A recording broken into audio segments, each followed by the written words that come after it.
Hello friends, എല്ലാവർക്കും എൻ്റെ പുതിയ വീഡിയോയിലേക്ക് സ്വാഗതം. ഇന്ന് നമ്മൾ ഡ്രം സ്റ്റിക്ക് വെച്ചിട്ട് മുരിങ്ങക്കായ വെച്ചിട്ട് ഒരു തോരനാണ് ഉണ്ടാക്കാൻ പോകുന്നത്. മുരിങ്ങക്കായ ആരോഗ്യത്തിന് വളരെ നല്ലതാണ്.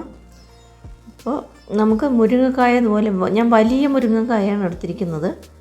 നല്ല നീളമുണ്ടായിരുന്നു. അത് 3 എണ്ണമാണ് എടുത്തിരിക്കുന്നത്. അപ്പോൾ അത് നമുക്ക് കഴുകിയിട്ട് ഇതുപോലെ കഷ്ണങ്ങളാക്കി മുറിച്ചെടുക്കാം. നമുക്ക് വീണ്ടും ആ കഷ്ണങ്ങൾ നെടുകെ ഇങ്ങനെ മുറിച്ചെടുത്തിട്ട് ആ അകത്തുള്ള ഭാഗം നമുക്ക് ഇതുപോലെ ഒരു സ്പൂൺ വെച്ചിട്ട് ചുരണ്ടിയെടുക്കാം പുറത്തേക്ക്. മുരിങ്ങക്കായ, പിഞ്ച് മുരിങ്ങക്കായ എടുത്താലേ നമുക്ക് നല്ല സ്വാദുള്ള തോരൻ ഉണ്ടാക്കാൻ പറ്റുകയുള്ളൂ. ഒരുപാട് മൂത്തതാണെങ്കിൽ അത്ര സ്വാദുണ്ടാവില്ല. അപ്പോൾ നിങ്ങൾ ആദ്യമായിട്ടാണ് എൻ്റെ ചാനൽ കാണുന്നതെങ്കിൽ ഒന്ന് സബ്സ്ക്രൈബ് ചെയ്യാൻ മറക്കരുത്. കൂടെ തന്നെ ബെൽ ബട്ടൺ കൂടെ ഒന്ന് പ്രസ് ചെയ്ത് കൊടുത്താൽ ഞാനിടുന്ന വീഡിയോൻ്റെ നോട്ടിഫിക്കേഷൻ നിങ്ങൾക്ക് കിട്ടുന്നതായിരിക്കും. മുരിങ്ങക്കായ അതുപോലെ ചെയ്യാം, അല്ലെങ്കിൽ ഇതുപോലെ ആ കട്ടിയുള്ള ഭാഗങ്ങളൊക്കെ കത്തി കൊണ്ട് ഇതുപോലെ മുറിച്ച് കളഞ്ഞ ശേഷം ആ മാംസളമായ ഭാഗം മാത്രം നമുക്ക് ഇതുപോലെ മുറിച്ചെടുക്കാവുന്നതാണ്. 2 തരത്തിൽ നമുക്കിത് മുറിച്ചെടുക്കാം. അത് കഴിഞ്ഞിട്ട് നമുക്കിതൊക്കെ തന്നെ ചെറിയ ചെറിയ കഷ്ണങ്ങളാക്കി വേണം മുറിച്ചെടുക്കാൻ. തോരനൊക്കെ നമ്മൾ ഉണ്ടാക്കുമ്പോൾ മുറിക്കാറുള്ള പോലെ ചെറുതായി മുറിച്ചെടുക്കണം.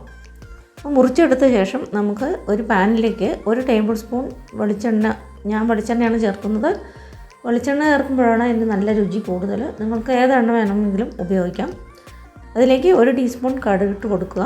കടുകിട്ട് പൊട്ടുമ്പോൾ അതിലേക്ക് 1 ടീസ്പൂൺ കടലപ്പരിപ്പും 1 ടീസ്പൂൺ ഉഴുന്ന് പരിപ്പും കൂടെ ചേർത്ത് കൊടുക്കാം. നല്ലപോലെ ഒന്ന് ചുവന്ന് വരുമ്പോൾ നമുക്കതിലേക്ക് കറിവേപ്പിലയും കൂടെ ചേർത്ത് കൊടുക്കാം.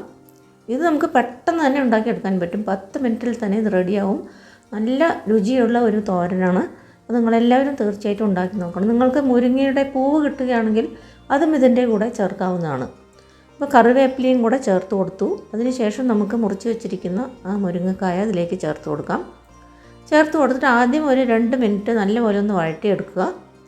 പിന്നീട് നമുക്ക് അതിലേക്ക് ഒരു 1/4 ടീസ്പൂൺ മഞ്ഞൾപ്പൊടിയും ആവശ്യത്തിനുള്ള ഉപ്പും കൂടെ ചേർത്തിട്ട് കുറച്ച് വെള്ളം, വളരെ കുറച്ച് വെള്ളം മതി, 3 ടേബിൾ സ്പൂണോ 4 ടേബിൾ സ്പൂണോ വെള്ളം ഒഴിച്ചിട്ട് നമുക്ക് അടച്ച് വെച്ചിട്ട് ഒരു 10 മിനിറ്റ് വേവിച്ചാൽ നമ്മുടെ നല്ല സ്വാദുള്ള മുരിങ്ങക്കായ തോരൻ റെഡിയാവും.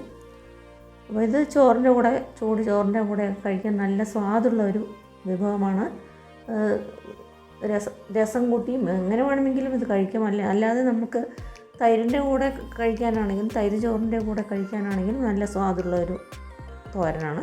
അപ്പോൾ നല്ലപോലെ വെന്ത് കഴിഞ്ഞു.